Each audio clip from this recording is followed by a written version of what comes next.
Breaking news చూస్తున్నాం. ఆదాయానికి మించిన ఆస్తుల కేసులో ఏసీపీ ఉమామహేశ్వరరావుకు విధించిన ఏసీబీ కస్టడీ నేటితో ముగిసింది. ఆదాయానికి మించి ఆస్తుల కేసులో ఏసీపీ ఉమామహేశ్వరరావును ఏసీబీ అదుపులోకి తీసుకుని 3 రోజుల పాటు విచారించింది. అయితే విచారణకు ఉమామహేశ్వరరావు అస్సలు సహకరించలేదని సమాచారం.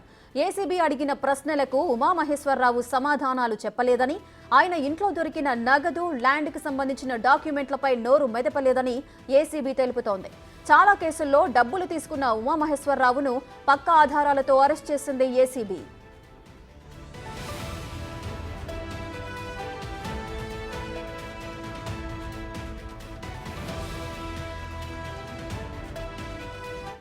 రెటిక ఏసీపీ ఉమామహేశ్వరరావుకు విధించిన ఏసీబీ కస్టడీ అయితే నేటితో ముగిసింది. మరింత సమాచారం మా ప్రతినిధి రానా అందిస్తారు.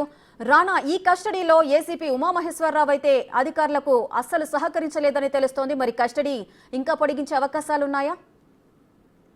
3 రోజుల పాటు అనేక రకాలుగా కూడా సాక్ష్యాధారాలు దొరకబెట్టుకొని సాక్షులను కూడా కొంతమందిని తీసుకొని వచ్చి కస్టడీ విచారణలో ఉన్నటువంటి ఉమామహేశ్వరరావుని వారిని ఎదురుగా కూర్చొని పెట్టి క్వశ్చన్ చేసినా కూడా అతను నోరు మెదపడినటువంటి పరిస్థితి. కనీసం ఏ దానిపైన కూడా ఆయన వివరాలు అయితే ఇవ్వలేదు.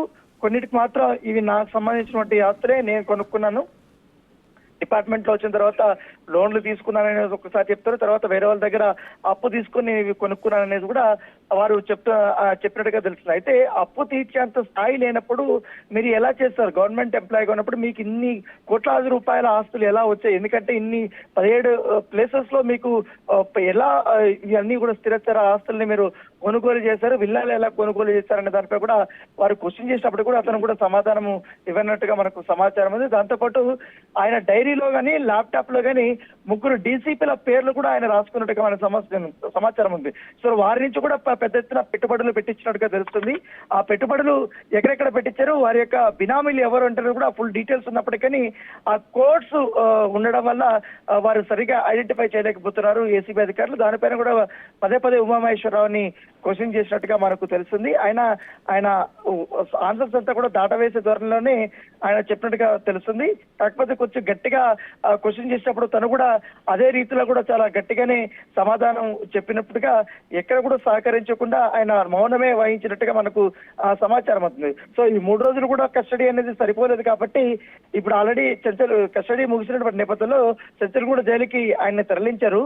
మరొకసారి నాంపల్లి ఏసీబీ కోర్టులో అతన్ని కస్టడీ కోరుతూ వేసే అవకాశం ఉంది. ఎందుకంటే అతను ఎక్కడా కూడా సహకరించలేదు కాబట్టి అతని విచారణలో కూడా పూర్తిస్థాయిలో వీడియో రూపంలో కూడా వారు రికార్డ్ చేస్తున్నప్పటికీ ఉన్నటువంటి సాక్ష్యాధారాలను బేస్ చేసుకుని క్వశ్చన్ చేస్తున్నా కూడా అతను నోరు మెదపడినటువంటి నేపథ్యంలో కోర్టుకి ఇదే అంశం పైన కూడా వారు తెలియజేసే అవకాశం ఉంది. పైగా మొన్న అరెస్ట్ జరిగినప్పుడే అతని ఇంట్లో భారీ ఎత్తున అక్రమాస్తులు అనేది వారు కనుగొన్నారు కాబట్టి క్యాష్ కూడా దొరికిన నేపథ్యం, బంగారం కూడా దొరికిన పరిస్థితుల్లో వాటినంతా కూడా లాకర్ లో కొన్ని ఇంకా పత్రాలు ఉన్నటువంటి పరిస్థితుల్లో ఇంకా ఎంక్వైరీ చేయాల్సినటువంటి సిచ్యువేషన్ ఉంది. దీంట్లో చాలా మంది ఇన్వాల్వ్ అయినటువంటి పరిస్థితి ఉందనేది కూడా అధికారులు భావిస్తున్నారు.